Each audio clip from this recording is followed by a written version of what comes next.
Good morning to our viewers in the Philippines, and good afternoon or good evening to those logging in from other parts of the globe. I'm Tantan Mina, Associate Curator of the Ayala Museum, and I'll be hosting today's program. Before we begin, we would like to share some information about our membership program. Ayala Museum and Filipinas Heritage Library's membership program brings you closer to Philippine art and culture through unlimited visits, members' special pricing, first dibs, and access to our extensive video library. All of the museum's past virtual lectures, including this one, will be part of the members' video library for you to enjoy at your leisure and on demand. Visit our website to learn more. We also have a few reminders now flashed on the screen. Please do not record the session. The Ayala Museum will carry a recording of today's event on our social media pages, so please follow our online channels. For tech support, contact us through our Facebook page. If you have questions for any of our speakers, please type it in the Q&A box for our Zoom attendees or in the comments section of our simultaneous Facebook Live video. The live Q&A session immediately follows the presentation. As this talk explores the themes in our exhibition, Intertwined Transpacific Transcultural Philippines, we have a camera on site in the gallery to help us revisit the materials related to our discussion later during the Q&A. And now, to begin our program, may we call on Ms. Mariles Gustilo, Senior Director of Arts and Culture of Ayala Foundation, for her welcome remarks. Hello, I'm Mariles Gustilo, Senior Director for Arts and Culture of the Ayala Foundation, and welcome to this online program. This session is the last and third of a series of conversations between local and international scholars regarding our inaugural exhibition titled Intertwined Transpacific Transcultural Philippines, guest curated by Dr. Florina Capistrano-Baker. The focus of today's conversation are export paintings, specifically Chinese copies of Tipos del Pais, a phenomenon previously unknown until Nina's own research in the early 2000s when she was museum director and head of curatorial of the Ayala Museum. Joining Nina in the discussion are Karina Corrigan of the Peabody Essex Museum in Salem, Massachusetts, and Dr. Cristina Juan of the School of Oriental and African Studies of the University in London. The Intertwined exhibition will be closing at the end of the year, and so I encourage you to come visit and revisit and discover for yourself the fascinating intertwined threads that define Philippine culture and identity. Thank you, and here's to a stimulating conversation. Thank you, Ms. Mariles. And now allow me to introduce each of our speakers, after which they will have the floor for a 10 to 15-minute presentation. Our Q&A immediately follows the last presentation. And so without further ado, it's my pleasure to introduce our first speaker this morning. Florina Capistrano-Baker received her PhD, MPhil, and MA from the Department of Art History and Archaeology at Columbia University. She has received numerous grants and fellowships from Columbia University, the Asian Cultural Council, the Ford Foundation, the Japan Foundation, the American Association of University Women, the Metropolitan Museum of Art, and the Getty Research Institute. Her recent publications include Philippine Gold, Treasures of Forgotten Kingdoms, published by Asia Society and the Ayala Foundation in 2015. And now we pass the floor on to Dr. Florina Capistrano-Baker.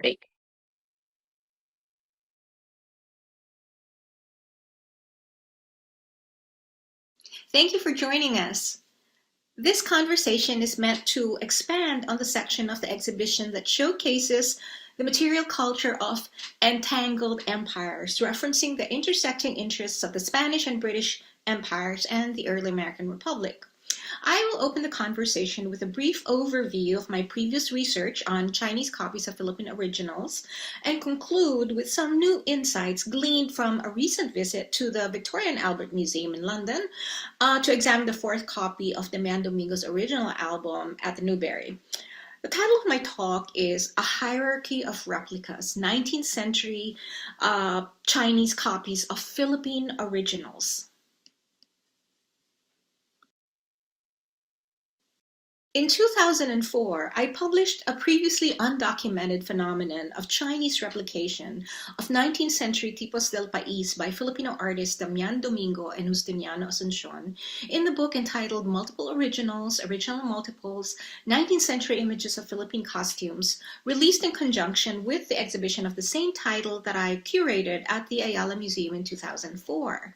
The exhibition marked the first homecoming of the signed album of costumes by Damian Domingo from the Newberry Library, as you see here, and the Justiniano Asuncion album of costumes from the New York Public Library, which were displayed together for the first time along with the Ayala Museum's album on pith paper, previously misattributed to Damian Domingo.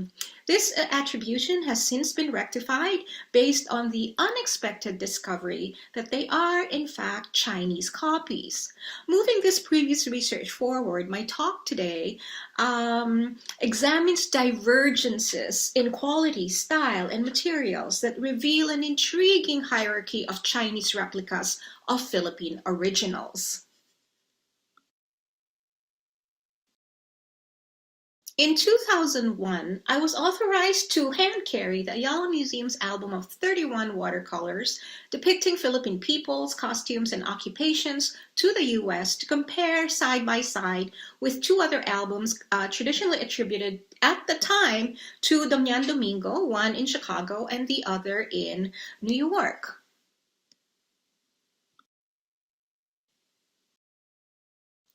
The Newberry album is the only known version that is inscribed with the artist's name.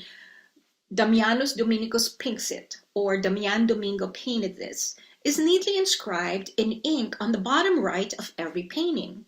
Here are two of the most famous images. On the left, a mestizo wearing a sheer top and embroidered silk trousers called saya saya and a top hat.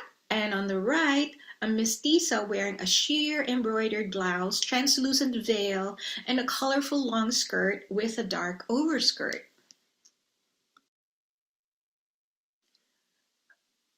The images are painted on folio sheets of laid paper, folded at the center to produce two leaves.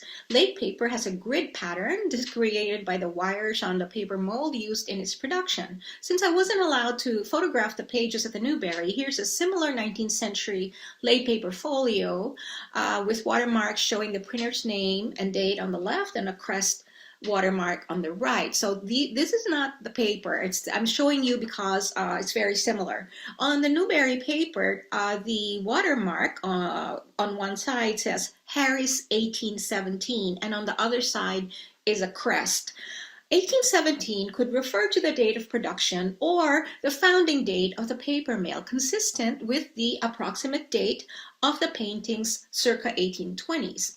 I found reference to a Harris family of papermakers who had a paper mill in the English village of Lewes in Kent in the 18th century near Maidstone, which was famous for its paper industry. So the paper is likely imported, an English import.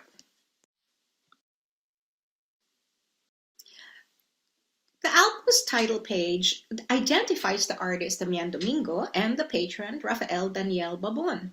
Domingo's precise date is unknown, but he's thought to have lived from about 1796 to about 1834, actively painting in the 1820s and 1830s.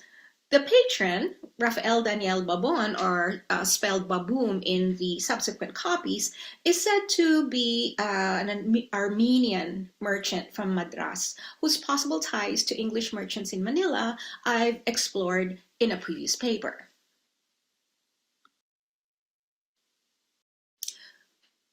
First-hand comparison of the Newberry album and the Ayala album revealed striking discrepancies. For example, there are differences in anatomical proportions, the rendering of the facial features, with the Chinese copy on the right displaying a more rigid, more mechanical rendering. Most noteworthy is the use of pith instead of the more expensive imported laid paper on the left. Besides obvious stylistic differences, Ayala watercolors and others related to it are significantly smaller than the original at the Newberry. The use of imported European paper in the original album is consistent with the known Chinese practice of master artists using the more expensive imported paper as templates for multiples of apprentices subsequently painted on the less expensive pith.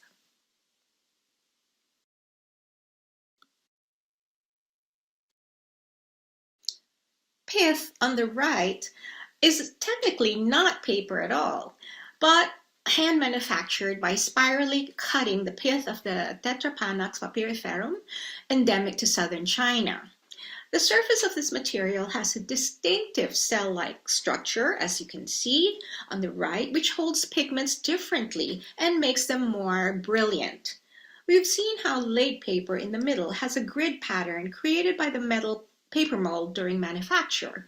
And on the left is wove paper, which has a uniform surface. The invention of wove paper in the 1750s is attributed to James Watman, born 1702, who is said to have owned the largest paper mill in England with close tie to the English East India Company, and who also interestingly had close links to the Harris family of papermakers in Kent, noted above. Recent research by Alina Kruger, 2019, suggests that the use of different types of paper for export paintings fluctuated depending on events and economic factors affecting the paper supply. The shortage of European paper in the early 19th century, for example, led to the increased use of pith, which could be produced faster locally. Kruger also identifies the English manufacturer Reeves and Sons in London among the producers of watercolor paint boxes, specifically for painting on pith, along with Chinese manufacturers. A visitor's account in 1844 notes that, and I quote, "In every artist's studio are to be found the paintings on what is called rice paper, that is pith. This is very delicate and brittle, and nothing can exceed the splendor of the colors. They cost from $1 to $2 a dozen."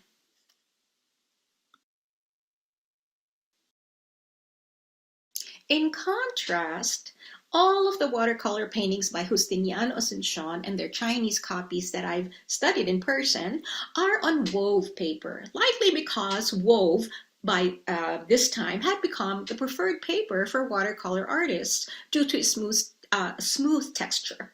Watercolor was easier to apply evenly on wove paper than on the grid patterns on laid paper. Additionally, wove paper did not have watermarks like laid paper that could interfere with the way paints were absorbed. These images that I'm showing you are from the album of Philippine costumes at the New York Public Library, which colleagues had suggested before my visit in 2001 were by Damian Domingo. Though they are unsigned, visual evidence clearly indicated that the 9 superior images were not by Domingo, but by the younger artist Justiniano Asuncion.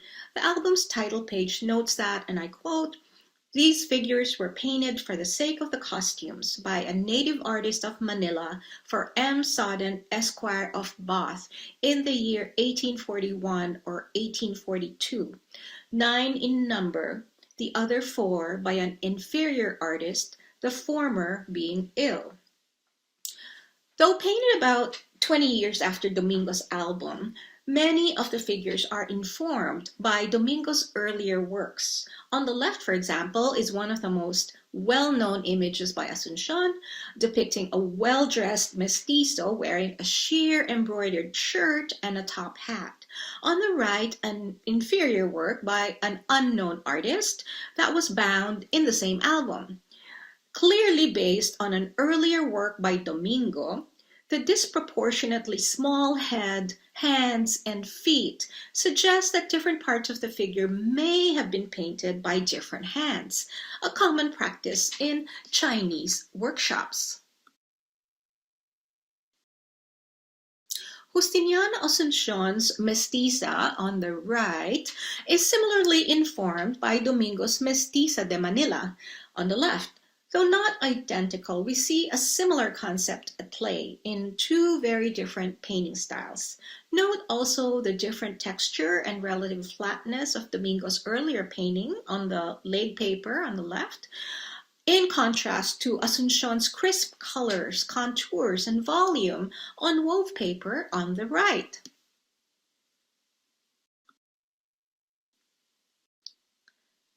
Since first documenting the phenomenon of Chinese replication of Philippine originals in 2004, more Chinese copies of Philippine originals in various overseas collections have come to light. Among these are important copies of Asuncion's works by well-known Cantonese export painter Tingqua, believed to be the Chinese artist named Guan Liangchang, born circa 1809, in the collection of the Peabody Essex Museum in Salem in Massachusetts. Tingqua and his older brother Lamqua, believed to be the Chinese artist Guan Qiaochang, born circa 1801, were among the most prominent Cantonese artists in the 19th century. It is said that Lamqua and Tingqua could paint in both European or Chinese style, depending on the client's preference. In 2005, Karina Corrigan shared with me the important master album dated 1854 with a stamp of the prominent Chinese master Tingqua in the collection of the Peabody Essex Museum. Interspersed with the Chinese figures for apprentices to copy were two copies of works by Justiniano Asuncion, such as on the left. Multiples of these, such as on the right, are probably from the same workshop.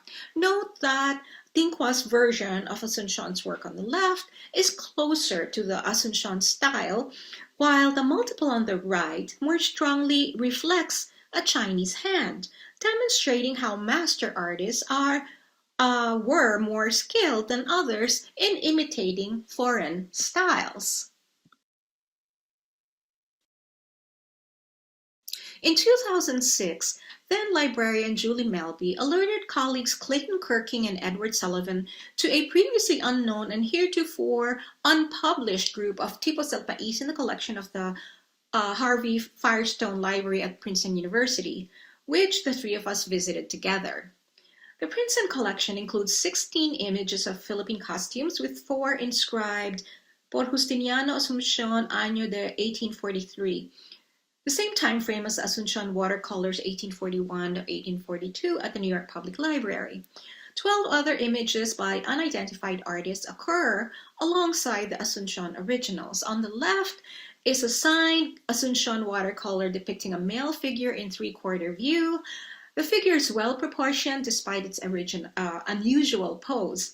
In contrast, the male figure on the right, likely a Chinese copy, shows awkward proportions. Note the tiny head, the short arm, and tiny hand holding the umbrella, and puffy torso and trousers. It was common practice in Chinese workshops to divide the work among different painters, which may have been the case here, and I quote, "Albums sent to England and the United States contain representations of animals, flowers, landscapes, costumes, etc. Division of labor is faithfully followed. One artist makes trees all his life, another figures, this one draws hands and feet, etc."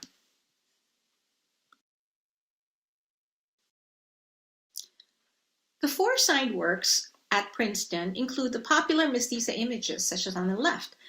Asuncion's skilled hand expertly portrays consistent body proportions and a delicate face framed by an embroidered veil, in contrast to the Chinese version on the right, which has a more Chinese face positioned at an awkward angle in relation to the neck and torso.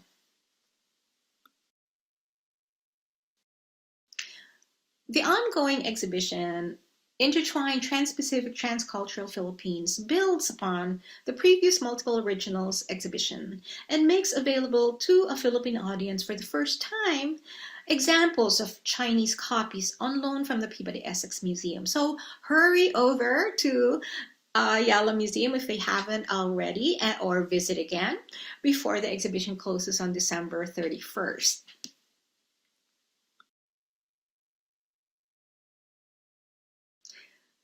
As we continue to track the intertwined threads of Filipino and Cantonese artists, entangled in the intersecting maritime trade networks of the early American Republic and the English East India Company.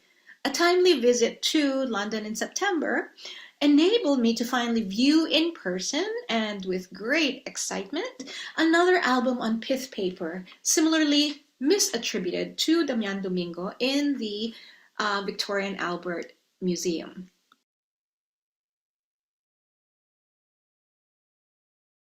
While authorship of Chinese copies of Domingo's works remains unknown, careful attention to discrepancies in style and painting techniques evident in surviving Chinese copies on pith reveals a hierarchy of draftsmanship and materials.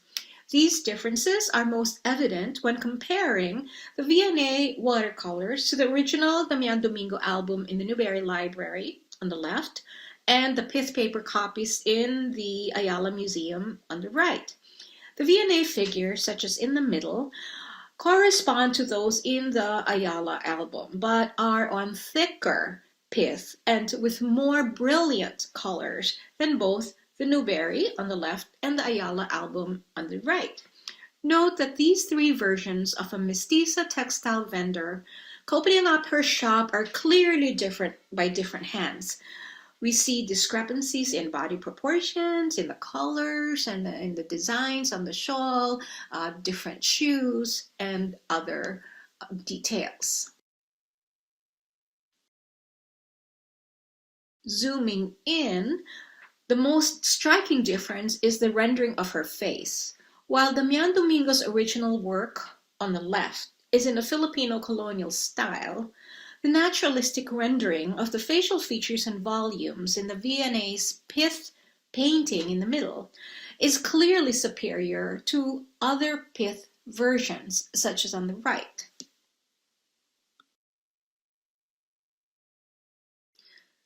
Note that while Domingo's cleric on the left shows a skilled hand, the Chinese copy on thicker pith in the middle suggests advanced formal training in Western techniques, with expert rendering of Western facial features, fine wisps of hair, and close attention to details, also replacing the scallop bib in the original on the left with a graceful circular sweep. The consistently high quality of the faces in the V&A album suggests the hand of an artist trained in Western painting techniques. Cantonese artists had begun painting in a mixture of Chinese and Western styles to satisfy taste of Western clients, mostly American and English merchants, who purchased the paintings as personal trophies of travel and trade or gifts for families back home. As noted above, Tingqua, who painted the two Asuncion copies in the Peabody Essex Museum, and his brother Lam-Qua were among the most prominent export artists who could paint in the Western style. The older brother Lam-Qua, in fact, was reputedly the most prominent painter of his time. Early scholarship by Karl Crossman suggests that Lam-Qua mastered the English portrait style from the English artist George Chinnery, born in 1774, who had moved to Canton in 1825, though contemporary scholarship is reviewing this notion of a direct apprenticeship with Chinnery. Crossman notes that it was not uncommon for a Western merchant to have his portrait painted by Chinnery and then copied by Lam-Qua, who charged less. A reference by Robert Bennett Forbes, American merchant, states, for example, that he sat for a portrait by Chinnery and then sent it to Lam-Qua for copying.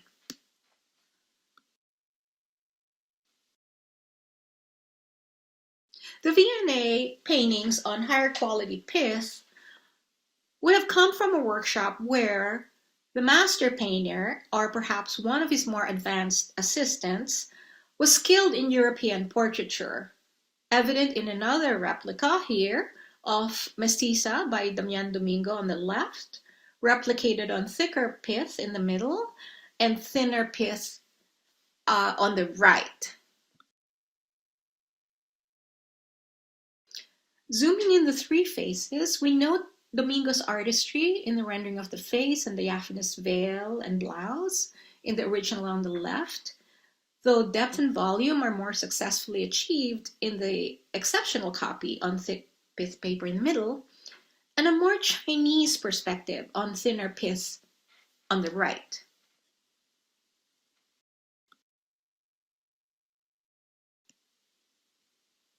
Driving home the same point, the last example I'd like to share is the Visayan women, whose brightly colored replica on pith on the right is ironically more well known than the more somber Domingo original on the left. The more brilliant colors of the replicas may partly be attributed to the more luminous effect of paint on pith, but also reflects the Chinese cultural preference for brighter colors, and I quote, "Gorgeous coloring being the main object to be attained, everything which makes the painting look dull is considered a defect."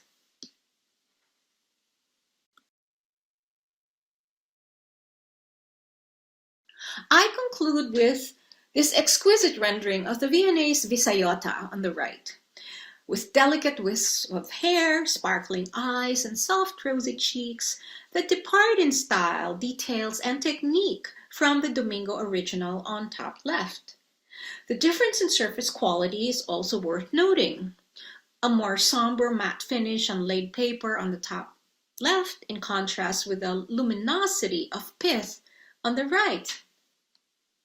I suggest that a master painter or advanced artist skilled in the Western techniques of painting, perhaps in the tradition of Lamqua's Western style, would have been capable of such fine rendering of the faces, with other parts of the figure, garments, hands, and feet, perhaps painted by others in the same workshop. The Chinese style employed in the thinner pith paintings, such as in the bottom left, suggests different hands, less familiar with Western techniques. This intriguing repetition of images by different artists is not unusual. A 19th century visitor notes, for example, that, and I quote, "Copying one another's works and compositions seems to have been common among the Chinese painters working for the export market," unquote. But as evident in the hierarchy of replicas discussed, these works are not mere mechanical copies, but originals in their own right, injecting new cultural preferences and personal styles. So, I look forward to exploring further the possible authorship and workshops generating these exquisite Damian Domingo replicas on pith.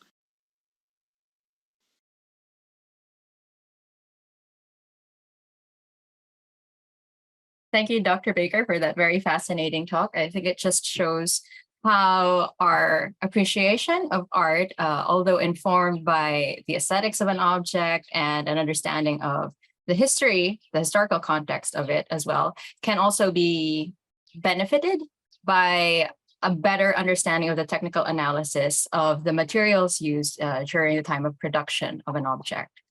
And so we proceed with our next presentation. Karina Corrigan is the Associate Director for Collections and the H.A. Crosby Forbes Curator of Asian Export Art at the Peabody Essex Museum, or PEM. As Associate Director for Collections, she is responsible for spearheading research on PEM's rich and storied collection, enhancing access to the collection through increased documentation, digitization, and display, and building the collection through new acquisitions.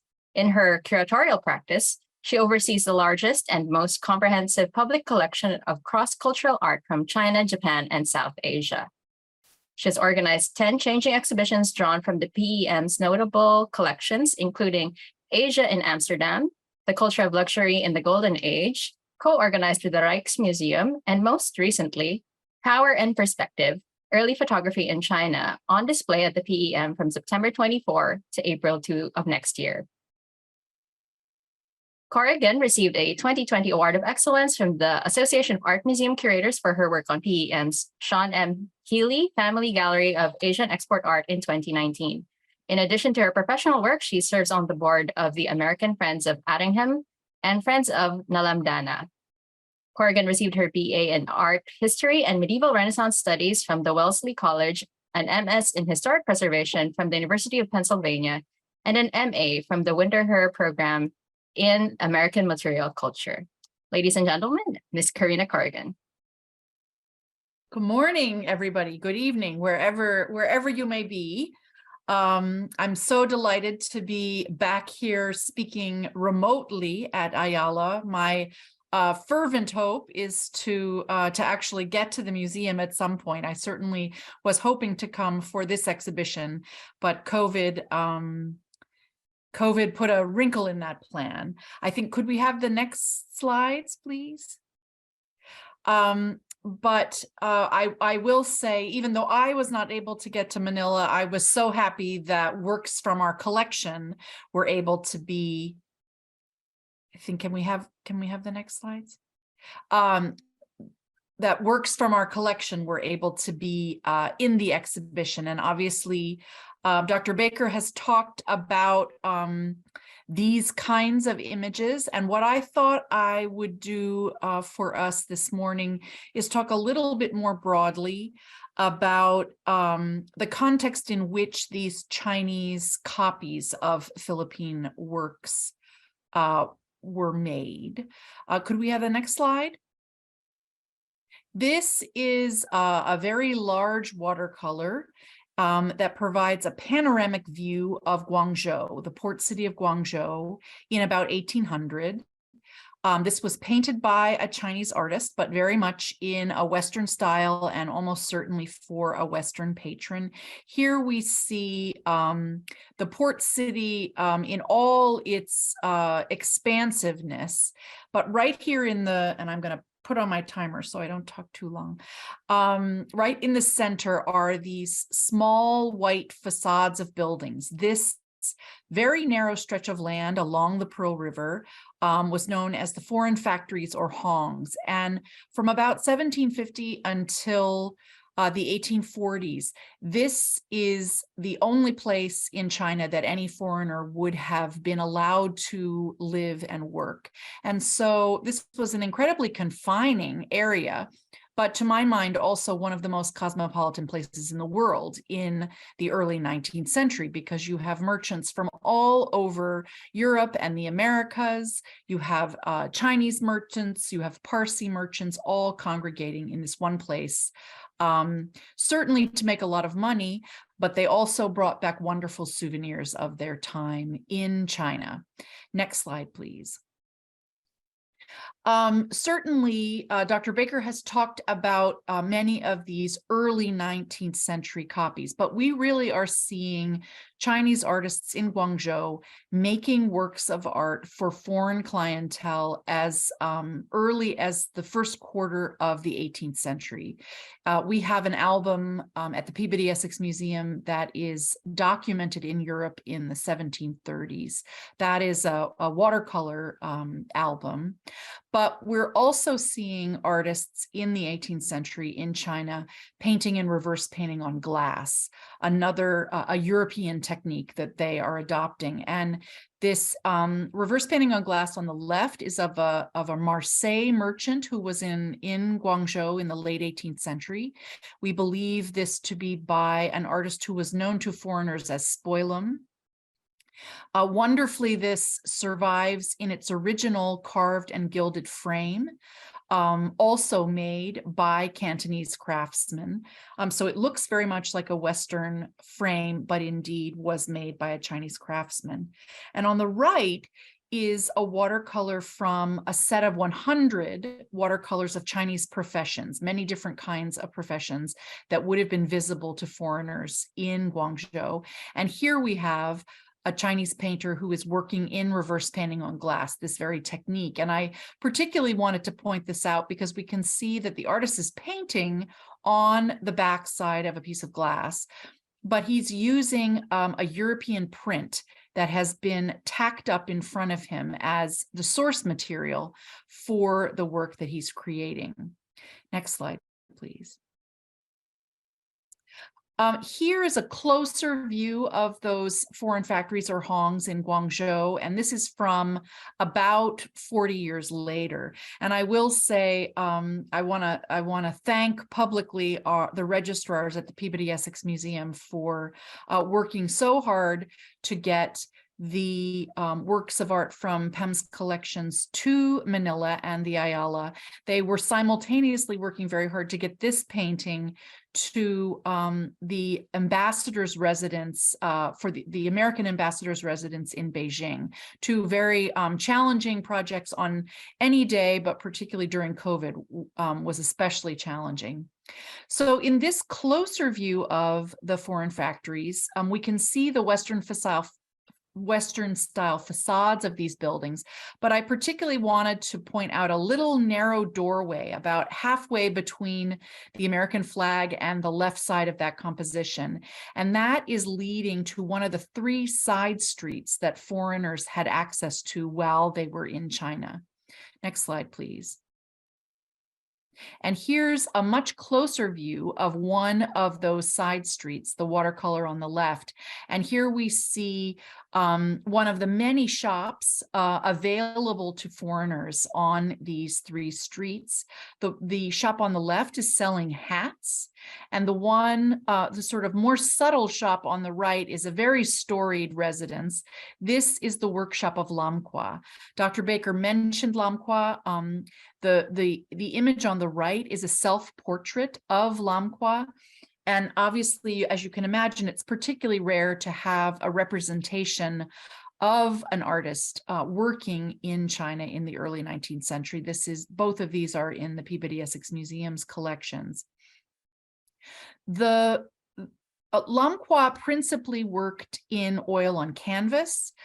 Like reverse painting on glass, this is a technique that Chinese artists did not typically practice for domestic patrons. These were very much techniques that they were adopting for foreign clientele.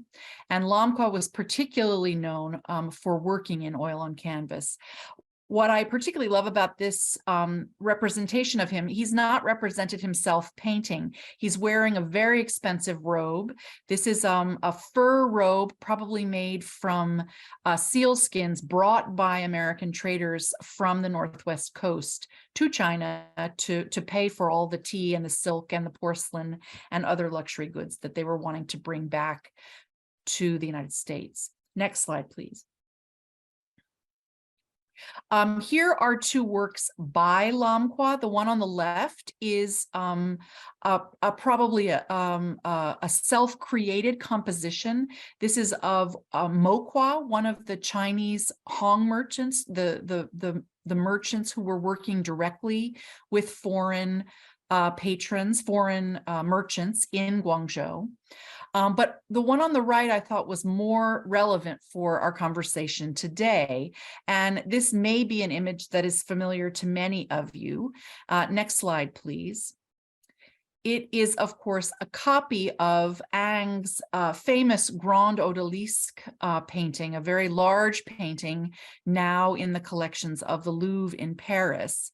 But of course, Tingqua was not copying the original oil painting. He was copying almost certainly an engraving of that painting. And of course, when you create an engraving of a work, by definition, you're creating a reverse of that image.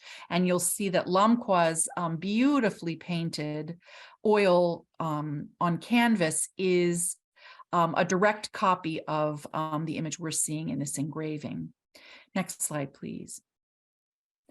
Dr. Baker also mentioned Tingqua's younger brother, Tingqua, who was also running a very successful studio outside of the foreign factories in Guangzhou. And here we see one of a number of views coming out of Tingqua's studio that is a representation of the studio itself. So there's lots of wonderful details in this watercolor. So we see 3 artists who are painting in this upper room of his studio, as well as a number of framed and unframed works that are hanging off the walls of Tingqua's studio. I think it's important to recognize that when we talk about the works of Tingqua or Tingqua, we really are talking about a studio practice where many, many artists are working simultaneously. By some accounts, 30 people could have been working in either of these artists' studios. So invariably, as Dr. Baker referenced, these are often the work of many hands simultaneously. Next slide, please. I particularly wanted to reference what's happening sort of in the mid to later 19th century, because here again, we see these incredibly adaptive Chinese artists incorporating another foreign technique into their practice. And of course, that new foreign technique was photography, which was introduced to China in 1844. On the right, we see a photograph of a Hong Kong artist who is holding a carte de visite, a very small photograph, sort of a picture postcard photograph in his hand, and he's replicating that as a much larger oil on canvas on the easel. Wonderfully, we have a rare survival of this kind of call and response with the two images on the left. On the far left is a daguerreotype photograph of an American family, and in the middle is a much larger oil on canvas done by an artist in Hong Kong, directly copying the daguerreotype. But you'll notice the composition has changed slightly. The Hong Kong artist has stretched out the composition, has obviously added color, which was not present in the daguerreotype, and very much changed the scale of that paint, of this image. Next slide, please. I particularly wanted to say that much of my thinking on Chinese painting has been in concert with this project, Power and Perspective, Early Photography in China. And much as I very much want to get to Manila, I hope many of you can come to Salem. This exhibition, which is principally a photography show, but very much does deal with this relationship of painting and photography in the 19th century, is up until April 2nd. But even if you are not able to get to Salem, there is a catalog that features, in fact, even more works from the Peabody Essex Museum's collection than we were able to feature in the exhibition. Next slide, please. I just wanted to say a little bit about the Peabody Essex Museum for those of you who are not familiar with this institution.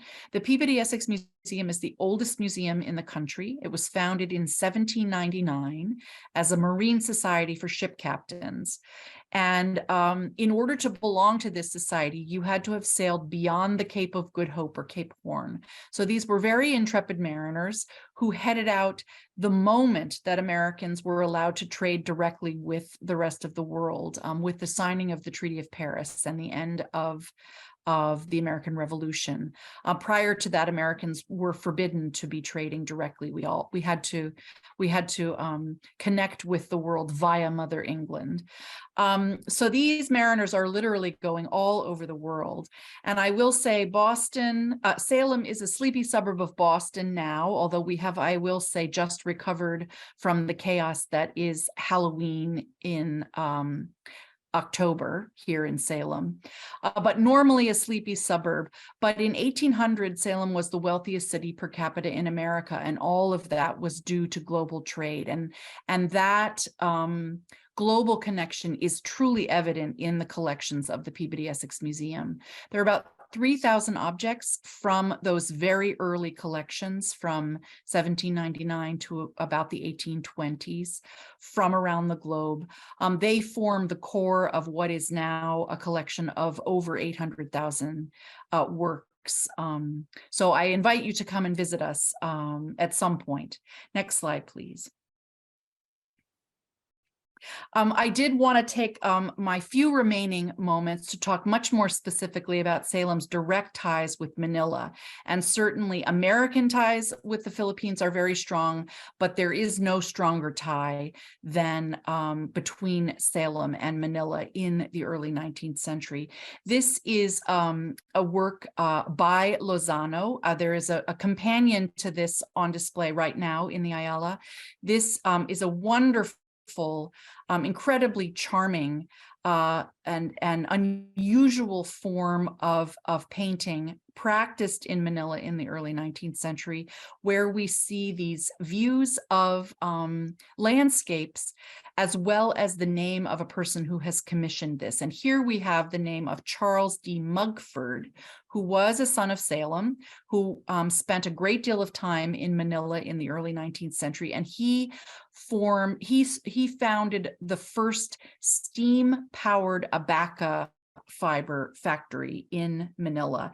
And this certainly was something that he clearly commissioned from Lozano while he was there, and brought back with him as a souvenir of his time in Manila. Next slide, please. I also wanted to talk about our interesting and rich collections of piña fiber here at the Peabody Essex Museum. The image in the upper left was taken during a research visit with Dr. Baker several years ago, pre-COVID. And this wonderful man's top, very similar to one that the man in the Chinese copy of an Asuncion work below that. And a really spectacular piece of clothing for a child that descended in a Salem family, the Sturgis family, but is now part of the permanent collections of the Metropolitan Museum. Next slide, please. We have many historic works from the Philippines in the collections, historically linked to Salem families, but we are also actively acquiring works of art that relate to Manila and the Philippines to augment that story. Here again, the Chinese copy that we've seen multiple times, and then these wonderful pañuelo in piña that we acquired relatively recently from a dealer in London. And I'm delighted that with Dr. Baker, we explored this topic a little bit in storage. I have a graduate student who is writing her thesis on piña coming in 2 weeks to look much more at some of the historically documented pieces in the collection. So I've been having fun, not only preparing for this lecture, but also preparing for her visit, thinking much more about these historic ties between Salem and Manila. Next slide, please. Also, a wonderful 19th century photography in the collection. Both of these photographs, daguerreotypes, were taken in Manila in the mid-19th century. Next slide, please. But I also want to point out that we are increasingly thinking much more expansively about Manila's central role in terms of global exchange. And these are two works that don't have any ties specifically to Salem, but that we have acquired for the museum's collections more recently. The ivory on the right, carved in Manila, potentially by Chinese carvers, but we think almost certainly carved in Manila. And on the left is a very early Chinese porcelain plate that we believe to depict fortified monasteries in Mexico on the border, and the slightly awkward seal of the Augustinian monks in the center, the double-headed eagle. And this would, of course, have come to the Viceroyalty of New Spain via the Manila Galleon. Both of these, and actually at any given time, one of the watercolors that are copies of Asuncion works are on display. Next slide, please. In our Asian Export Art Gallery. This is a view of one of the entrances, and I just wanted to conclude with this map of the world, which is both upside down and inside out, based on the premise that we wanted to disorient our viewers to reorient, because of course so much of the works in this gallery were made by extraordinary artists working in Asia. And at least in Salem, when we're typically looking at a map, it's centered on North America, and we wanted not to do that. You can't really make it out in my slide, but there are only 8 cities in the entire world that are called out on this map. Salem is one of them, but I wanted to also reassure you that Manila is another. Thank you so much. Thank you so much, Ms. Corrigan. That was a very fascinating presentation. I think it's important for us to also perhaps re-examine and further study that Salem-Manila connection.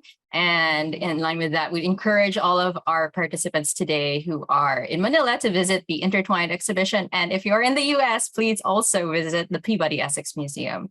So as Ms. Corrigan had mentioned in her talk, I think it's also interesting for us to think about how the redistribution of images and even ideas also happens in multiple layers, from the most apparent to even the translation of the language of imagery itself. And so with that, we now proceed to our third speaker for this morning. Ms. Maria Cristina Juan has an MA in Museum, Heritage, and Material Culture Studies from SOAS, the University of London, and an MA and PhD in Comparative Literature from the University of the Philippines in Diliman. She is a member of the faculty at the SOAS School of Languages, Cultures, and Linguistics, and is the project head of the Philippine Studies at SOAS, an interdisciplinary forum for Philippine-related teaching, research, and cultural production in the UK. She has implemented several digital humanities projects at SOAS, including Digital Filipiniana in 2018 and Mapping Philippine Material Culture in 2021, and is the principal investigator for 2 UK Research Council-funded projects on decolonizing Southeast Asian sound archives and a digital reconstruction of the lost library of San Agustin. Ladies and gentlemen, Ms. Cristina Juan. Hi, can you hear me? Yes, we can hear you loud and clear. Great. Hi, good morning to everyone. It's very early here. It's about 2 a.m. in London. Anyway, so I will be talking about Nina asked me to talk about kind of the entangled provenances, I guess, by tracing the British connections to the Philippine Tipos de Pais. I begin by saying that it might be safe to actually say that in almost every instance of Tipos del Pais material attributed to Damian, Domingo, or Justiniano, Asuncion, there's inevitably some kind of British link. Either it was bought at an auction in London or it was commissioned by someone in England, as exemplified in the New York Public Library's album, which categorically says that it was for M. Sodden, ESQ of Bath. Or sometimes the British link might also be in the Anglophone translations of Spanish phrases. So you wonder, why would anyone translate it to English? Or another possible link, well, as Nina was talking about earlier, is the materials used, like the watermark paper from what seems to be from a British paper mill. Other kind of tenuous links probably would be traced to the commissioning of an Indian Armenian agent that might have connections with, even if at this point it was the Manila Madras trade. No, it was already waning at this point, but there is that connection. So today I just kind of want to introduce a few thoughts into kind of on the underpinning social and historical context of this kind of interesting observation. Why is there this British link all the time? After this kind of these two thoughts that I'll introduce, I will also introduce the provenance of this newly disclosed Tipos del Pais album that Nina was talking about earlier at the V&A, the National Library in London. So next slide, please. Hi. So the prevalence of British provenance for most of the Philippine Tipos del Pais albums made circa the 19th century can first be attributed, I believe, to the kind of economic dominance of the British in Philippine economy, beginning in the late 18th century throughout the 19th century. So while the British occupation of Manila and the various galleon ships captured by the British, for example, there were 4, have been, in more recent times, been studied, the role of the British in the socio-economic landscape of 19th century Philippines is sometimes forgotten. We know that from studies by Serafin Quezon and Benito Lagarda, and even from the extensive notes and resources of the I4B Powell collection, SOAS. There are of a vast collection of primary source materials on the British in the Philippines in the 19th century. We know that British traders in the South China Sea were quick to recognize that the potential of Philippine coastal ports in their expanding economic dominance in the region.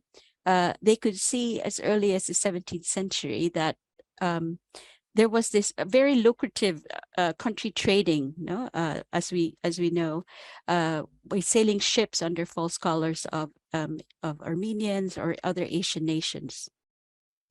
But we know that with the gradual opening of Philippine ports to official international trade, the British began to secure political and economic advantages in the Philippines through the power of capital and influence. So in this slide, we actually had an exhibit in 2019 on considering the Philippines as kind of an informal empire, a British informal empire because of this. If you can see from the quote from a French consul to the Philippines in 1881, it says that to all intents and purposes, the Philippines are a British possession in the sense of, I guess, from the sense of the economic dominance of the British in the Philippines. So we know that British consuls were introduced early in the 19th century, and British merchant houses expanded the import-export market and lowered the costs of capital for investment in the islands. Soon after that, British funded railways and steam engines, as well as new artistic forms like cinema, found their way into Philippine society through the British, introduction of the British, creating an infrastructure of kind of British economic and cultural capital that would only begin to kind of wane with the American colonization of the Philippines in 1898. So we know that from sources, for example, at the I4B Powell, we see a lot of source materials on British firms in the Philippines in the 19th century. The British led an import-export economy of the Philippines through Hong Kong and Singapore. And the biggest British firms in the Philippines as would be like Current Company, Smith and Bell, and there were British banks, which included the HSBC and the Standard Chartered. Next slide, please. From the exhibit, The Informal Empire, we also found materials on the connections of the Barings Bank of London and the bills of exchange. There are stacks and stacks of them, and usually going through Hong Kong and Singapore. And we know well from Francis Baring in 1762, was a British merchant bank that invested heavily in Asia.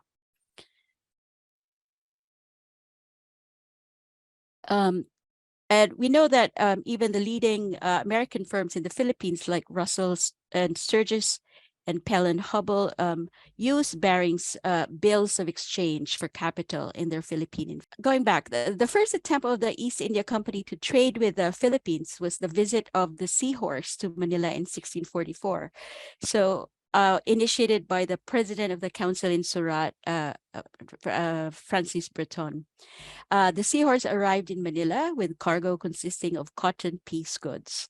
And we know from sources that this attempt did not fare well for the British, but we know that with persistence, the British eventually established kind of this domination, especially in the trading ports in Southeast Asia in the 19th century. So I guess this type of setup would make a lot of sense now when we talk about how did kind of maybe like someone like Daniel Babon would have like an Armenian cloth merchant would kind of work with the British manufacturing firms or banks, or maybe even, well, he's a little bit later, but the East India Company stockholders, and how they would kind of use these tipos del país, as many have commented or said that they might have been used as catalogs, for example, for textile sale. So aside from this kind of economic landscape of the British in 19th century Philippines, the other kind of possibility of this idea of the prevalence of British provenance of these tipos del país, these Philippine tipos del países, I think might also be possibly be traced to the this collecting proclivity of the British of art and luxury objects. We know that as early as the 17th century, the fad for chinoiserie had gripped the British, and as seen in many, many ways that men of means would collect, commission, and later on make their own Orientalist-inspired objects of luxury.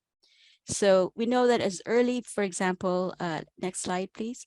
We know that as early as, sorry, that's still the informal empire. Next slide. Yes. We know that as early as 1688, for example, the Stocker and Parker already published a treatise on japanning and varnishing, which was published in Oxford, which was basically a manual to help craftsmen in England to imitate Japanese lacquerware. So you can see how much this idea of creating Chinese-inspired, or they would say, or Orient-inspired objects of luxury was already clear. And this kind of, in a sense, creates, I guess, an atmosphere for commissioning work and kind of the reverse, though, of the British kind of copying the Asians. Aside from this kind of obsession with Chinese or the Orient, no, objects of luxury from the Orient, they would go. There was also this peculiar British penchant for auctions. The earliest modern era records of auctions appears in the Oxford English Dictionary in 1595, already that early, and therefore the presence of auctions in England would probably have preceded this date. Although this is the first mention, of auctions. Following the appearance of auctions in the Oxford English Dictionary, the London Gazette, for example, often reported the auctioning of artwork at coffee houses and taverns throughout London in the late 17th century. So early auction houses were created in the 18th century. Sotheby's was created in 1744, and the Christie's was created in 1766. So that's pretty early. So you can see this kind of culture of exchange valuation through auctioning of forbidding of luxury objects. Next slide.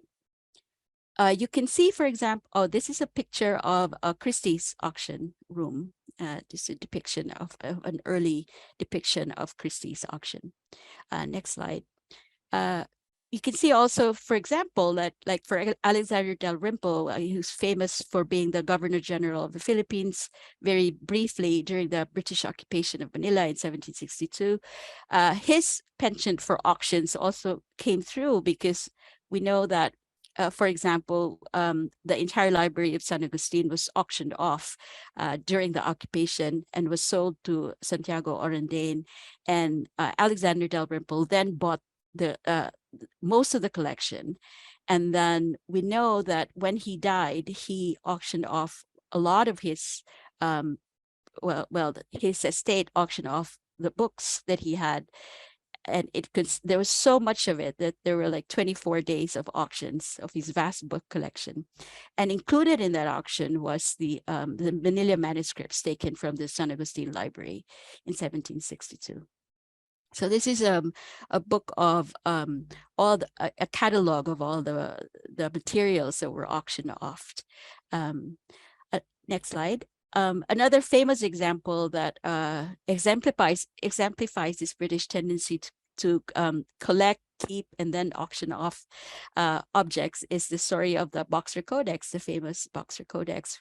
We know that the manuscript's earliest known modern owner was Lord Ilchester, who lives in whose estate is in the Holland Park, and the Codex was among his collection, no? When in 1940, when during the Blitz, and this is a photo of his library, and I can just imagine the Boxer Codex somewhere. Of course, it was called a Manila manuscript then. You can just imagine it being somewhere in this rubble. Eventually, the Manila manuscript was auctioned off in 1947, and then it came into the possession of Charles Boxer, who then I guess sold it, or again, yeah, it was bought by the Lilly Library, and now is in Indiana. Now, next slide. The collection at the V&A, turning now to this one, and it's English, kind of British provenance. I say British because sometimes they're Scottish and kind of Irish, Northern Ireland provenances as well included. So turning now to the collection at the V&A, we know that, as Nina showed you earlier, we know that there are 3 volumes of hand-colored paintings, and each volume visually presents various aspects of local material cultures of different countries. So what's interesting about this collection is the 3 volumes. This one is a volume on Chile, Peru, and then the third one is on Manila. So these 3 leather-bound volumes with gilt trimming on the edges are enclosed in a slipcase, and on it is the label is, it says the original paintings on rice paper in the early 1900s, and in this order: Chile, Peru, and Manila. So next slide. I was thinking, could this be the reason why there is this mysterious number 3 in the Domingo albums, the Chinese copies of the Domingo albums? Because in the order of on the thing, there would have been Chile, Peru, and Manila. But I guess next slide is what's significant also about this, the 2 other volumes, is that the provenance of this album, these 3 volumes album, if you open it up, there is a bookplate of a man named Herman Marx, born 1881 to 1947. So, but he was a German-born British stockbroker, banker, and a noted print and book collector. He established a lot of trading businesses and companies in Latin America and Asia. Now, we're not very sure if he was actually in the Philippines, but he had a lot of clients that worked with in Asia, the British Armenian businessman and philanthropist, even Gulbenkian is included in that. So when Marx died in Surrey in 1947, so he left a huge estate, and his hobby as a book and print collector yielded, in auction again about 52 million pounds of sales at Sotheby's on May 1948. Now, we have not established that this particular album was part of that auction, but according to provenance records, the V&A actually acquired this volume through a purchase from someone named H. Crossley from Surrey in May 1984. I haven't been able to trace who H. Crossley is, but we know that he sold this particular volume to the V&A in 1984, together with other fashion plates and albums of costumes, but they're not Asian or Filipino, but they are mostly French and other kind of fashion plates from Europe. So I guess from that perspective, we can see kind of a clearer kind of connection, no, between kind of a confluence, I guess, of these two kind of um, converging tendencies, no, the British mercantilist kind of domination in that period in Asia, in the Philippines, and as well as this kind of collecting kind of proclivity of these merchants. And next slide, please. Oh, so this is the crest, no, or the bookplate of Herman Marx. And it's just a more detailed view, conflation of commodification and collecting proclivity. Next slide, please. These are more photos, which Nina has also shown you. These are just a few more. And I forgot to actually include photos of the Chile and the Peru albums, and they're actually really fascinating, but they are clearly of a different hand. And as Nina has established, she believes these are as well Chinese copies, no, but very well made, very well done. Next slide, please. And one last thing before I conclude is we also, through the Mapping Philippine Material Culture project, we also got to know another set of watercolors recently discovered in the Watson Library at the Metropolitan Museum of New York. There are 4 of these attributed, well, the Met doesn't attribute it to Asuncion, but well, Nina says it might be in Asuncion. We do not know the provenance. I've just known about this a week ago, I believe, but it's attributed, well, the provenance is from someone who was an artist himself and who painted fashion plates. His works are at the MoMA, actually, Woodman Thompson. We know that, but I guess from looking at these, at least the provenance of these, I feel like there is kind of, towards the end of the 19th and the early 20th century, we see a kind of more and more porous connection between the British and the American kind of capitalist empire, although I guess in Salem that was a little earlier. But we do see this kind of connection, kind of the porous back and forth.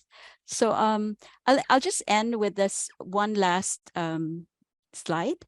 And this is incidentally going back to the V&A, and again to bring home the point, this porousness between the British and the American kind of capitalist empire. This is the slipcase of the 3 volumes, no? So it's enclosed in one slipcase, and on it is a marking which is by Hyman, and I looked around, and in fact, he's identified as a prominent Philadelphia bookbinder in the early 1900s. So again, one can only imagine how these watercolors, which were most probably painted in China, bound by an American bookbinder, and then owned and later auctioned off by a British banker, it is eventually at the V&A. But I guess that raises more questions than answers, but I look forward to the discussion. Thanks. Thank you very much, Dr. Juan, for that also very interesting presentation. I think it goes to show that there are still a lot of interesting threads that we can further examine in terms of the connections between Manila and other cultures. I think that the British connection in particular is rather surprising for majority of our participants today.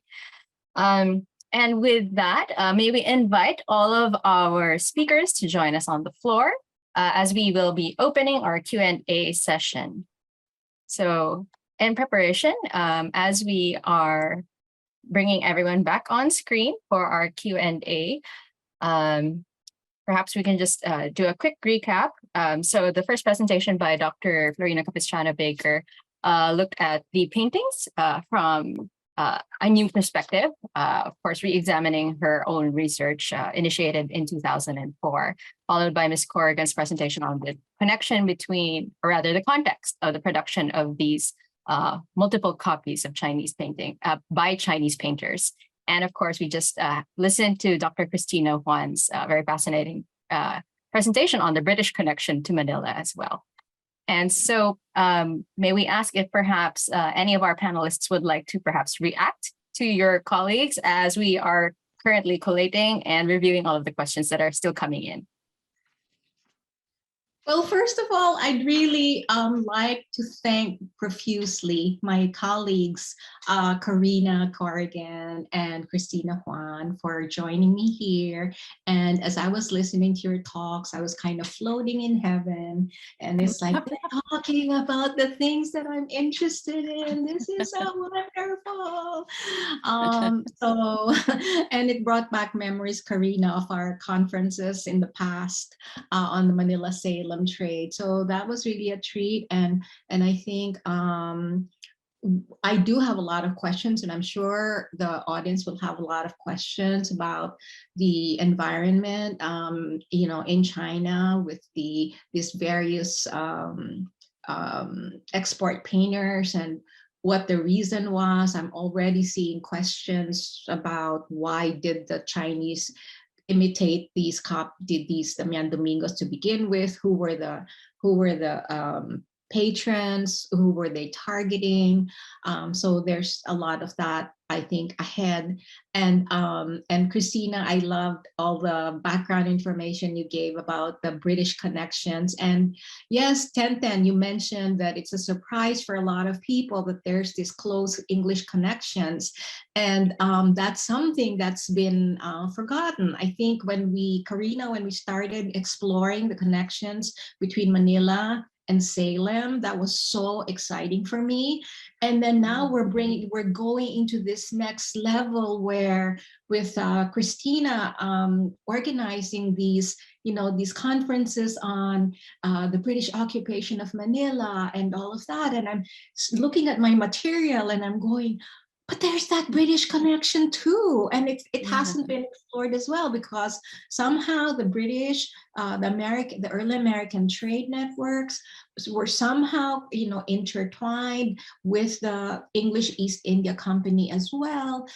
So there were all these, I think, unexplored networks, both legitimate and kind of clandestine things that were happening.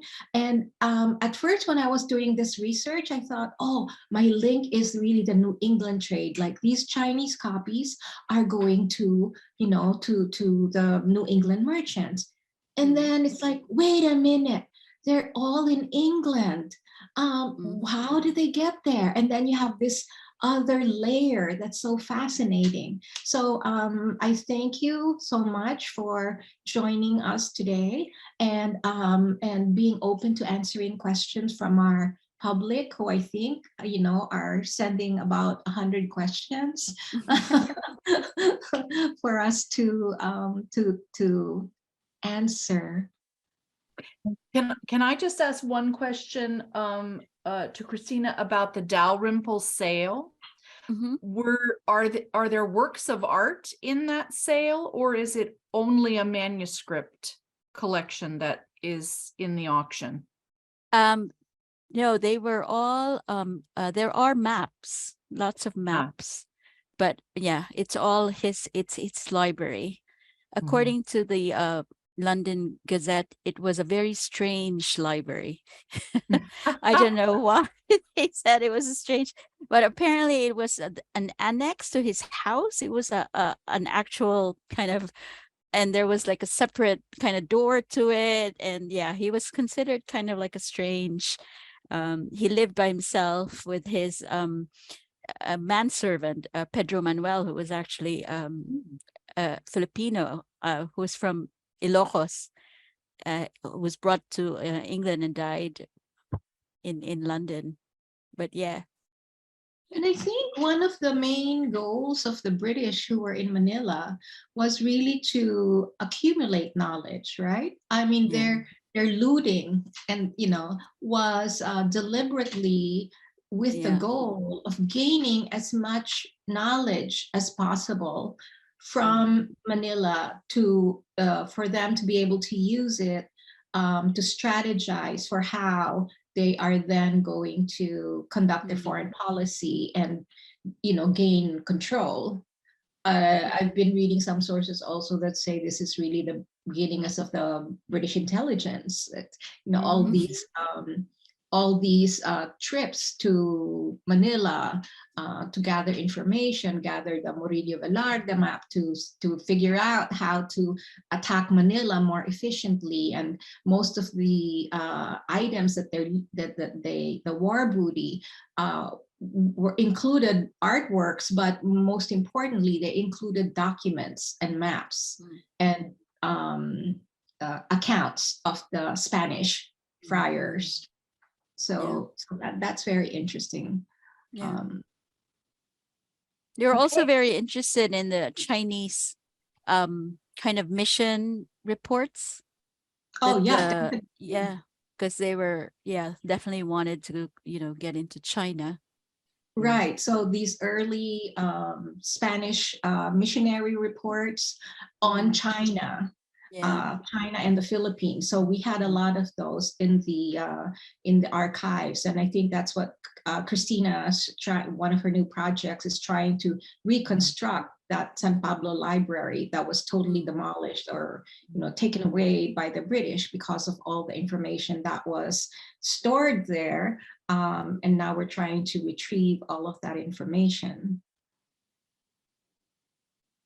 Okay, so with that, we can open the floor for the questions from our guests. Again, as a reminder to all of our participants today, if there's an object you'd like to visit in the gallery, do let us know.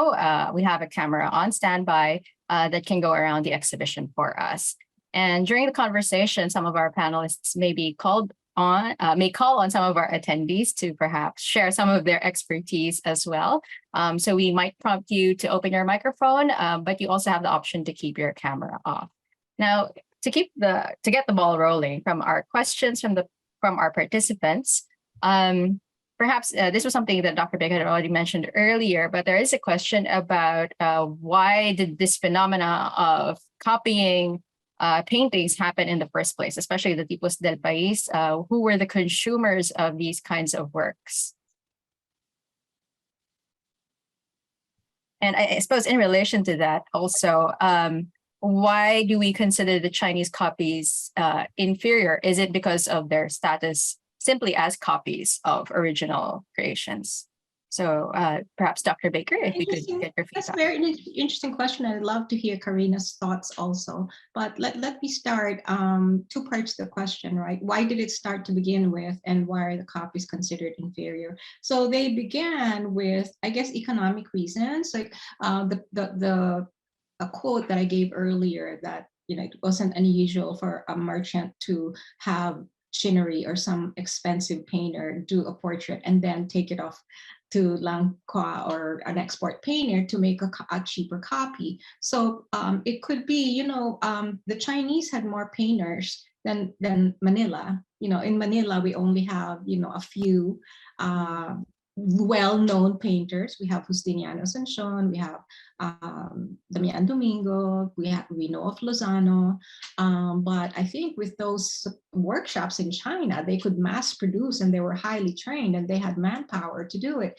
So I would imagine if you had an original created by Damian Domingo, it would cost a lot more than if you brought it for a copy. To have him make a second copy would certainly cost a lot more than if they had just taken it to Canton and have it reproduced in the Chinese workshops. So that's a guess, of course. I'm speculating, but that's a dynamic that we have records of it happening with other types of paintings. So why? Who were the patrons? Well, apparently, there was this taste for exotica, for images of exotic peoples and places. It could be that some of our colleagues believe that maybe it started like the Damian, Domingo, and Justiniano Asuncion had something to do with the textile trade, and they functioned as sort of catalogs for merchants, for the Chinese merchants and the English merchants, to see what kinds of cloths are popular, because they were trying to feed the Manila market with the woolen textiles, right? Which didn't really catch because of the, it's so hot in Manila, they couldn't really sell the wool, but then they started selling the imported Chinese, Indian fabric. So it served like a sort of a catalog. And you can see that some of the albums, like the New York Public Library album, was accompanied by these descriptions of how much these things cost and who were the buyers. So it could have started that way. But then I'm sure that, since there are such pretty pictures, that these merchants also bought not only for themselves, but also for their children, for their wives. And so I think it must have expanded. And then you have, these are the picture postcards of the day. So there was a demand from non-Filipino clients, because we tend to think that, if it's a Filipino painting, you catering to Filipino audience, but not necessarily, because you're catering to an overseas to an overseas client. Now, what was the second part of the question? Why are the inferior? I wouldn't necessarily say that's kind of a complicated question, because I think there's this, and this is a concept that the Multiple Originals exhibition and this exhibition also has been trying to kind of dispel or challenge this notion of the original and the copy, because it really depends on what is the demand, what is the market demand.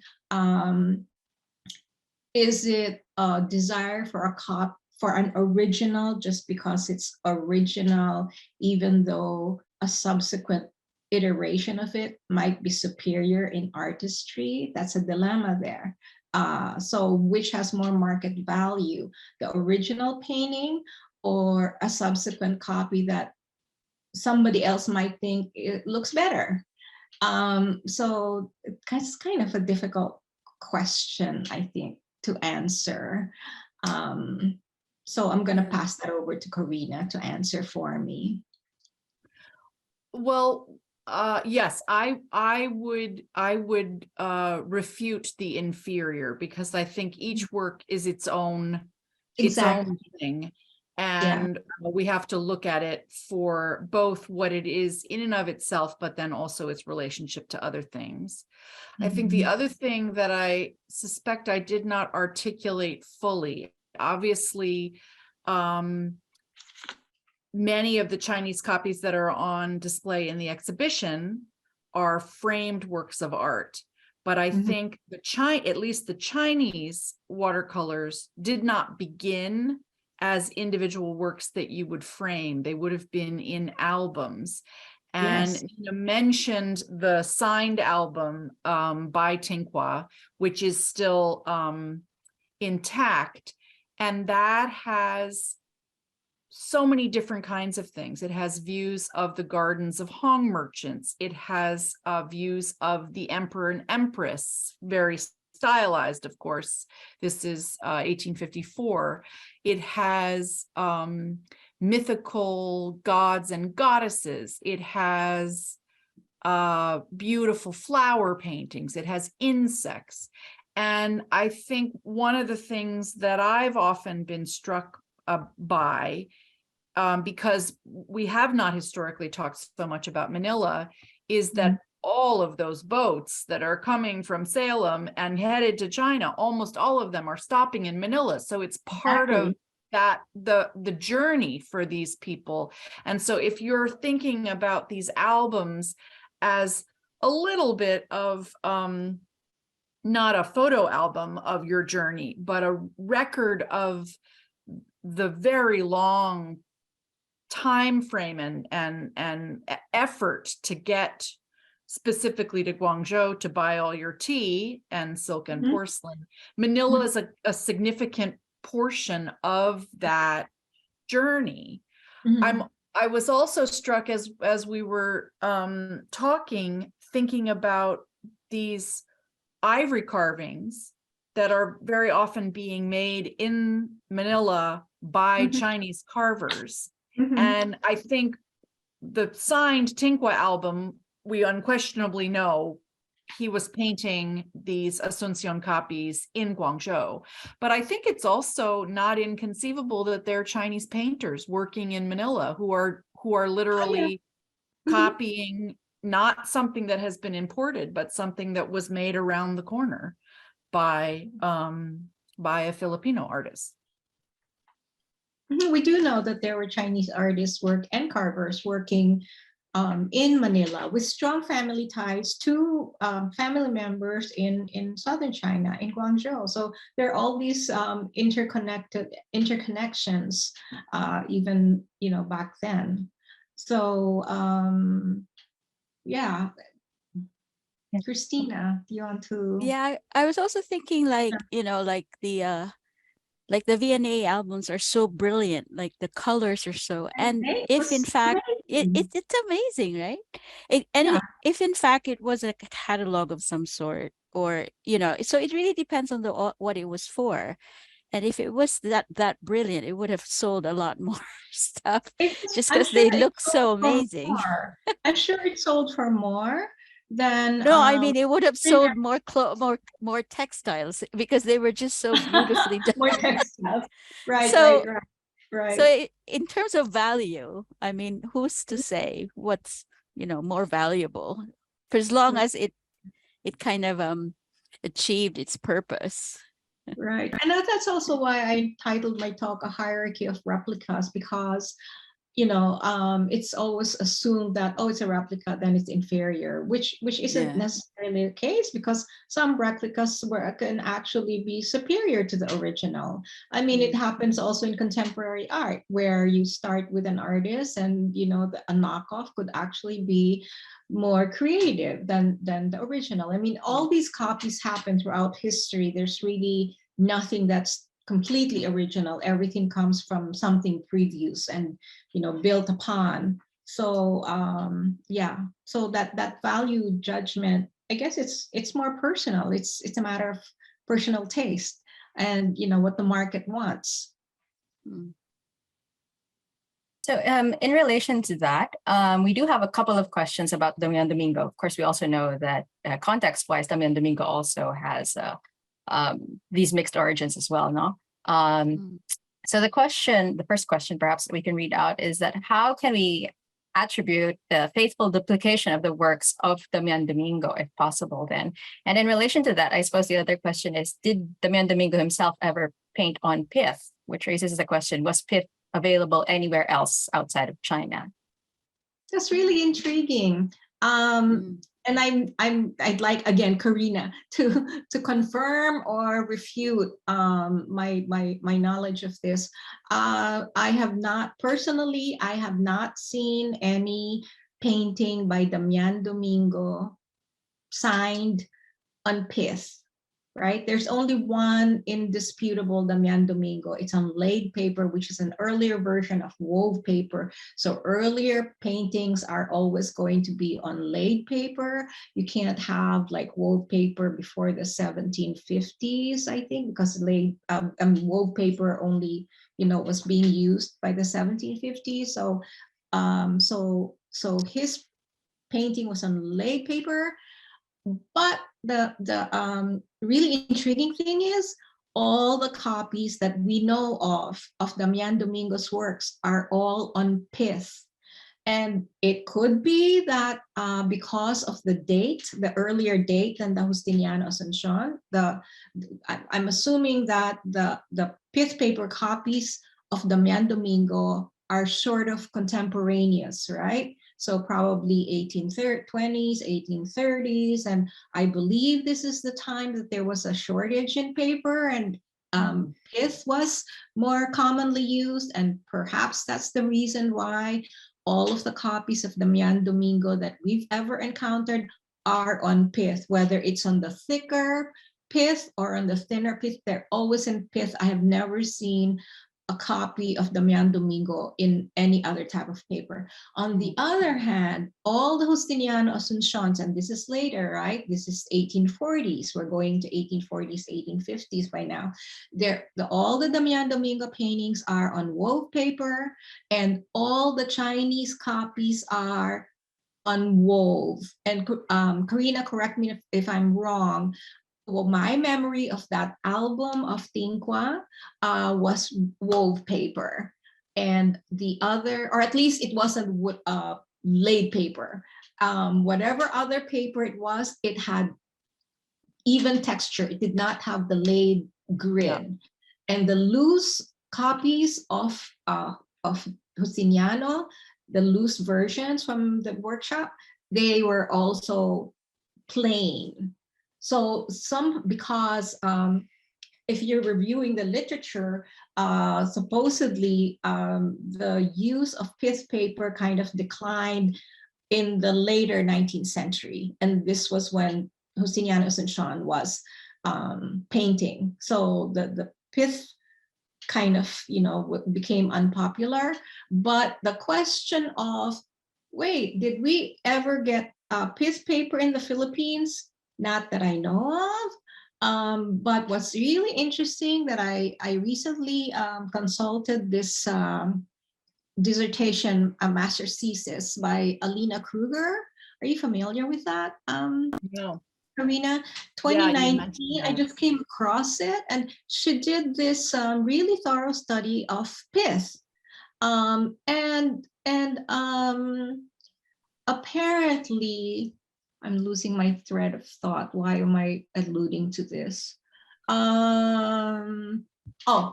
So pith was not just in China. Apparently, there was a period in English history where pith became popular, not among the English artists, though, but among the ladies who like to paint. And so they were exporting pith paper with paint boxes that were made specifically, watercolors, the cake watercolors that were made specifically for painting on pith, with a target market of these, ladies of leisure who were painting on pith for recreation. So that's the only reference that I've seen to pith actually being sent overseas to England. I think pith is also being used to make like flowers, essentially paper flowers. Yeah. Yes, and that's how she started. It would take the colors so beautifully. Right. So I mean, I think what's interesting about it is, it's at least half of the pith that we saw today is cracked because it becomes brittle, but when it's fresh, it's incredibly, supple and easy to work with, and also much more inexpensive than imported paper. Right. And according to her research, it really started with that, with the use of the paper. And it was only in the 19th century that that they started using the thinner cuts for painting, because precisely they were running out of paper supplies from the European paper supplies with the cotton rag and all of it. The wood pulp hadn't been invented yet, so they had to find a substitute, and so the pith started being used for paintings. But I haven't seen any reference to any exports of pith to the Philippines, and I have never seen any paintings, Philippine paintings on pith. Our paintings are normally on copper plates or wood, right? Nina, yeah. I was actually reading this. I don't know if you can see it, but there's a collection of papel de arroz in Anthropology Museum in Madrid, and there is a Philippine album with pith paper. Wow. Yes, I've By, just seen it. Yeah, it's there's nothing, it doesn't but is say. it Filipino or Chinese? That's the Well, question. the album says Filipinas on it. I'm not sure if it Yeah, is. but they always Yeah, say Filipinas. You know, like yeah, the Trajes de Filipinas, but they're by Chinese. Now, yeah. is that really a lead? No, this is in the Anthropology Museum. Oh, I should check that out. Yeah, I have the book. If I can send you. But yeah, I was just That reading. would be interesting, but you know, I can also already anticipate it's going to be These are Chinese. Chinese. These It's are going to be Chinese. Yeah, Chinese. Yeah, yeah. yeah. In relation to pith paper, there is a comment from Sandy Castro. She says that pith was called dimsin in the Philippines and was also used Oh. as candlewick in the Philippines. So although Mhm. perhaps we don't know distinctly of it being used for painting, but there was use of it in the Philippines for other materials, such as the flowers you had mentioned also earlier. Mhm. So it's Mhm. indigenous to the Philippines. Is that right, Nina? Um, Maybe you can have Sandy on. Is that Sandy? Is that what Sandy's saying? No, she found a reference to a name for it in the Philippines and a use for it, but not for painting. It's for candlewick. yes. So I suppose we'll try to get Sandy on as well. And what's interesting is does the source indicate other uses? For example, in China, they were using it for those paper flowers way before the 19th century, right? Karina, and then later they started using the paper. So I know you mentioned that, Sandy, that local name for it. Yeah, I think it's Hokkien. And Uh-huh. I read it from Father Blas de la Sierra, Mm-hmm. Blas Calle de la Sierra, of Yes. Museo Oriental in Valladolid, who wrote that. And in the catalog of the Philippine exhibition in Spain, there's some Mhm. items there that they say paper flowers for the church made of Oh, tin. flowers. Yeah. And also in 19th century Spanish literature in the Philippines, they mentioned, like visitors mentioned, timsin for the candle wick. Mm-hmm. So they were used as flowers and candle wicks. Yes. So, And so the flowers, we know the source would be the traditional Chinese use of it for flowers. I'm not sure about how flammable it is that it would be useful as a candle wick. oh Do you have yeah, any that's what it idea? says.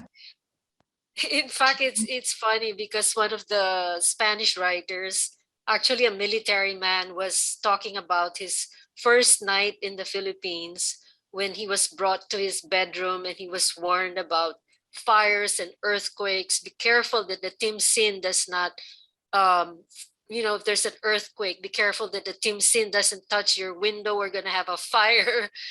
So he couldn't sleep that night thinking about But this. did they indicate if they were local or imported No, it material? doesn't say. But if you look for information about the plant, it grows in Eastern Asia and it says some tropical areas. Hmm. So possibly it can survive in the Philippines.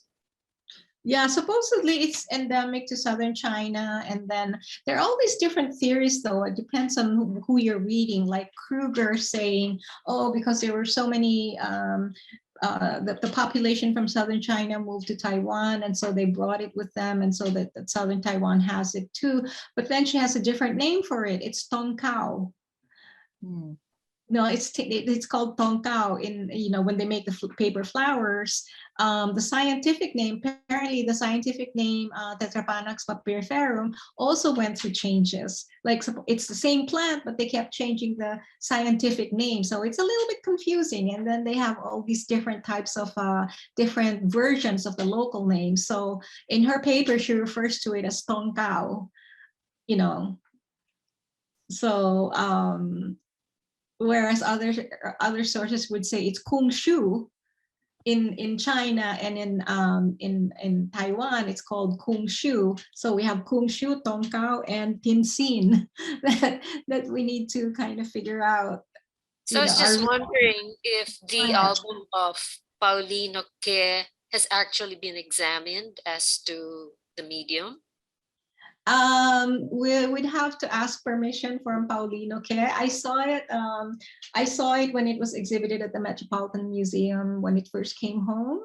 And I remember that it looked very much like the Ayala Museum album. And I saw it again briefly, but it's closer to the Ayala Museum album than the V&A, which is clearly, you'll see it immediately. I mean, even I think in the photograph, you can tell the difference between the thin pith and the thick one. The thick one tends to crack. So they have all these cracks. And the Pascual, the album of Dr. Teat Pascual is the closest to the V&A album. With but the still on pith. with the thicker pith. With the thick pith and the brilliant colors and the really elaborate workmanship. Yeah. Nina, so do you there's think really differences? Yeah.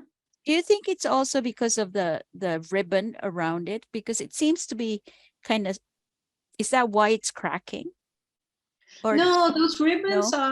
are, as Karina also will tell you, I think they were originally silk, but I don't know the later versions. Just they look like adhesive. I think that was like what, like paper. They all have that. Ayala Museum's album before we dismantled it also had that, because the pith cannot, I'm assuming it cannot stand on its own, that, you know, it's too fragile. So it has to be mounted on a different kind of paper to stabilize it. And so they're attached to this base paper, which is larger, with those tapes. So the V&A still has the original tapes. I think the Teat Pascual album, when I saw it, was still bound. And it was very elaborately bound, even more elaborate than the V&A album. Yes. Does it have markings on who?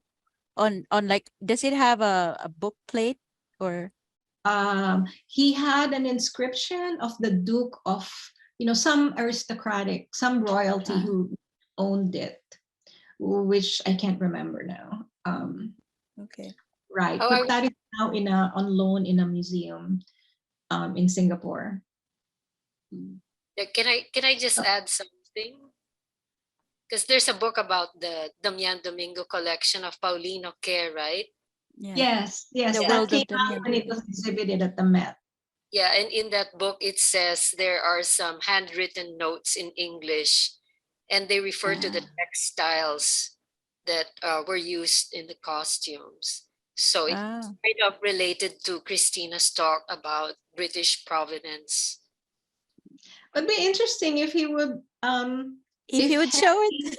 Paulino are watching us, we would love to visit you to take a look at your albums. Yes. If you will allow.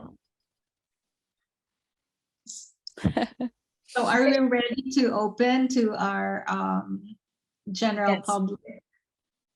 Okay, so I guess we'll take we're running out of time, so we'll take 2 more questions, just so that we can wrap up by 11, and it's not too early or late for Christina. There are a lot of questions about these Chinese copies, and who, again, were consuming them. There's a question if the Filipinos were also acquiring these copies of Filipino originals. And also, do we know if there are more surviving Chinese copies than Philippine originals today? Many more Chinese copies than Filipino originals. Yeah. Many more.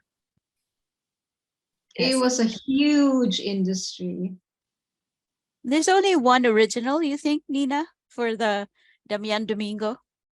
As from what we've seen, there's only one original. Yeah, but you know, you never know. It pops up somewhere. That's why I think your mapping project is so important, because, you know, we just discovered some of the 4 four of the Justiniano Asuncions from the Metropolitan Museum, which was quite a huge surprise. And I Yeah. think to have a more organized survey of all the libraries and all the museums to just inquire.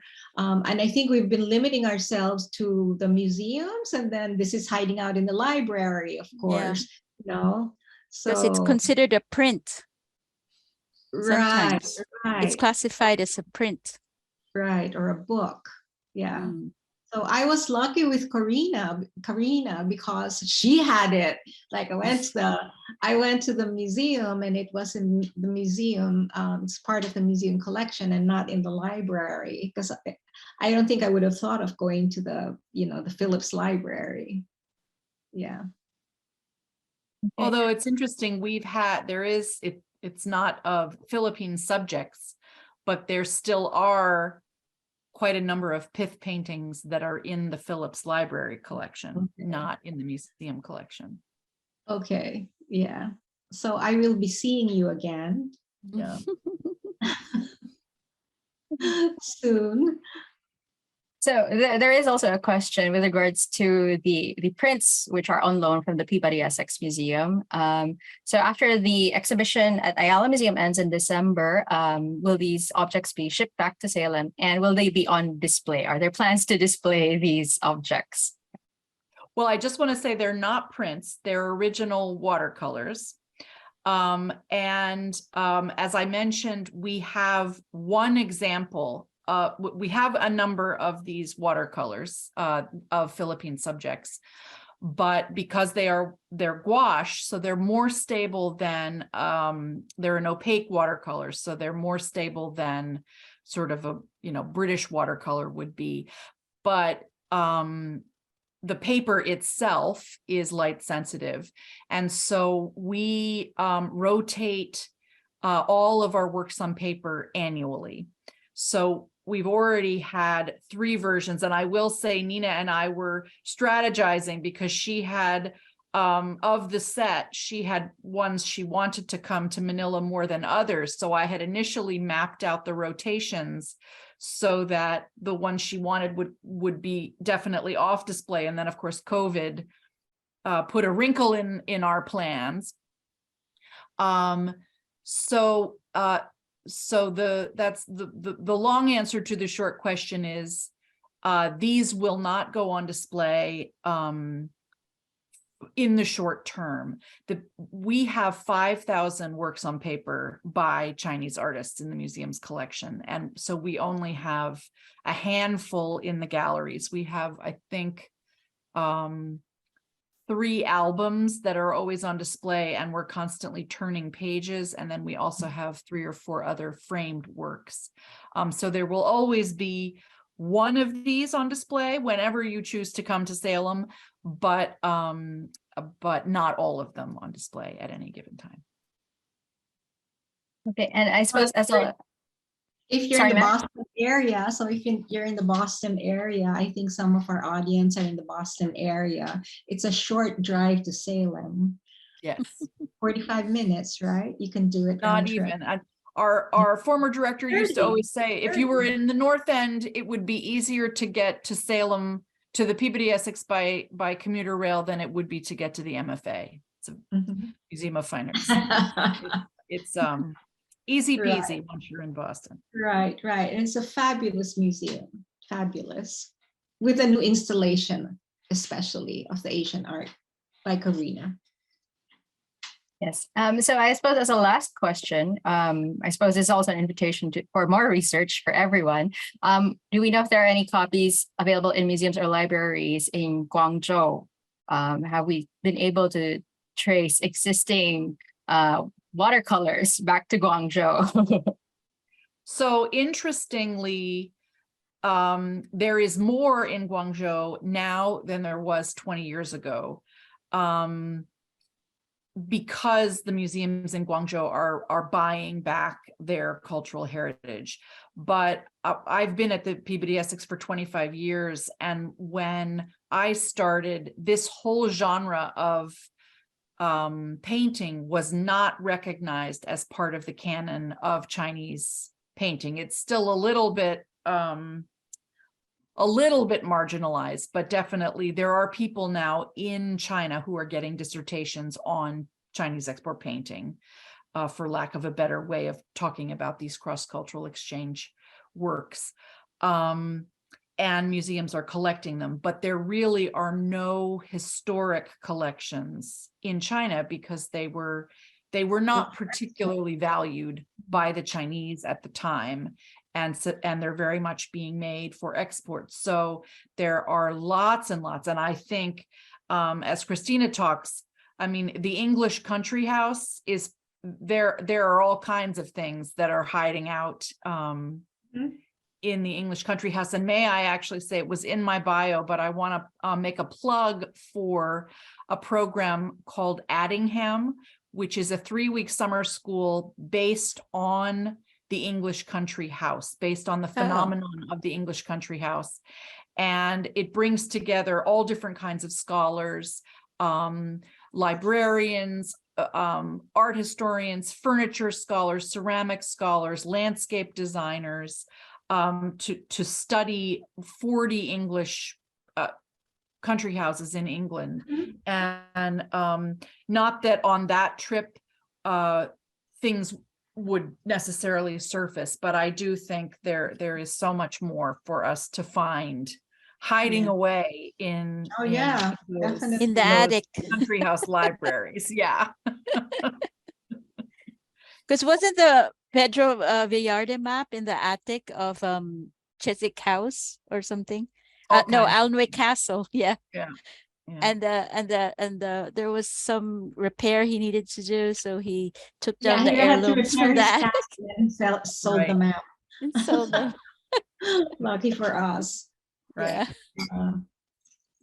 Okay, so with that, we'd like to thank everyone again for participating during today's lecture. I don't know if perhaps our speakers would like to leave any final words before we close the program. Well, I just want to thank you for having me, and I am committed to getting to Manila at some point in the next year. Sadly, I think not before the show closes, but really, it's been wonderful to see the museum remotely on a number of occasions, and I'm really desperate to get there to see collections in person. So thank you for having me remotely again. Thank you so much. Thank you. Yeah, thank you so much for having me as well. This was really, really interesting, very inspiring. Okay, and my last words are just, again, thank you so much for joining us here and enhancing our section on Tipos del Pais and the connections between these export paintings and the Chinese copies and the New England and English trade. So we really appreciate that. And I think we have a lot of work ahead for us, a lot of potential projects for us to do, a lot more searching to do together with scholars, as well as our curatorial staff at the museum. I think are very interested in this, and I hope that we can encourage our younger scholars, because we can't do it all on our own. There's a lot to discover, and I hope programs like this will inspire you to to get involved and help us retrace our cultural heritage. Thank you. Thanks. Okay, and with that ends our Q&A session for today. And thank you again to all of our speakers. We'd also like to mention and send our thanks to Sandy Castro for joining us online as well. And we'd like to invite everyone to our upcoming programs at Ayala Museum, including Professor Ambeth Ocampo's History Comes Alive lecture happening next Saturday. It's entitled What You Missed in Araling Panlipunan. So it's definitely something worth thinking about. And we also have concerts with the Manila Symphony Orchestra and the Philippine Madrigal Singers coming up this month. Please check out our website for future announcements. And thank you again to everyone, and enjoy the rest of the day.